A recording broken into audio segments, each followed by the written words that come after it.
Morning, everybody. Good morning, Rabbi. This story is told, a famous parable that's used. There was once a man, he was going for an interview, and it was very, very important for him. This was like the job of the century. If he could only get this job, he wanted to make a good impression. So he wanted to make sure he's on time. You come late to your first interview, so it doesn't look good. So he's in the parking lot, he's trying to find a parking garnish. There's no parking, there's nothing available. He says, Hashem, please help me out. I really need this one. If you help me out and you find me a parking spot, I promise I will put on tefillin every day. Every day I'm going to start putting on tefillin. And as he's talking, as he's saying that, all of a sudden a truck, not a car, a truck is pulling out of the spot. He says, you know what, Hashem, never mind. I think I got this one.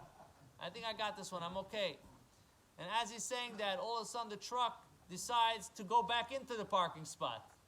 Then he realizes, okay, I still need Hashem. I thought that... Anyway, in this week's parsha, it starts to tell us the first 7 plagues of the 10. There were 10 plagues. The first 7 of the 10 plagues is in this parsha, and the last 3 is in the following parsha. So the truth of the matter is, before the 10 plagues, there was one other, in a sense, like a plague or a sign from God that Hashem did through Moshe Rabbeinu, and that was that when Moses came to Pharaoh, he did a promo, he did an advertisement. There was a trailer for what's going to happen. And Moshe Rabbeinu takes a staff and he throws it on the floor. Vayihila Nachash, it became a snake. And Pharaoh starts to laugh. Ha ha ha! You can make that. Every kid here in Egypt knows how to make a snake from a stick, from a staff. So he tells them to do it. They do it too. And then Moshe Rabbeinu's staff, the snake turns back into a snake. A snake, it turns back into a staff. So it went from a staff, from a stick to a snake. And from a snake back into a staff.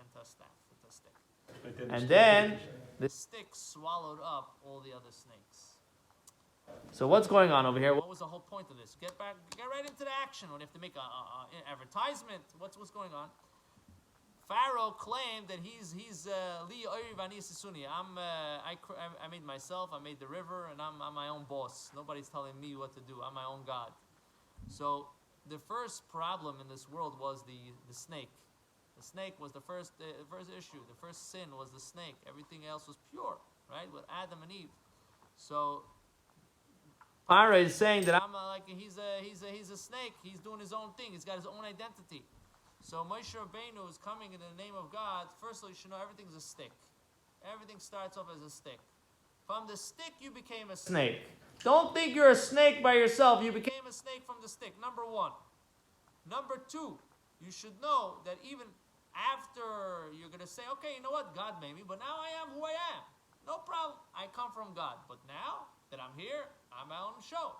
So you should know, even after you're a snake, that you came from the stick, you should know you're still part of God. And you're going to turn back into a stick. That's where you really come from. So this idea, the Arizal from Kabbalah explains why the stick. What's a stick? The stick represents the drawing down, a line of the energy coming down from the higher world to the lower world. It's called a kav. In Kabbalah, it's called a kav, like a line, and then a smaller line, a thinner line. So this is what Moshe Rabbeinu is coming to Pharaoh. It's not another trick. This is a message that you should know that Hashem is the one that created everything, and even after you're here, it's all from Hashem, and it's going to be that way. And now that you know the story, now we're going to give you the rest of the presentation. So Hashem shall help, we should be able to recognize where we come from, who we are, what our job is, where we're going to. The future is Mashiach. May we be zeichet to the coming of Mashiach. Amen.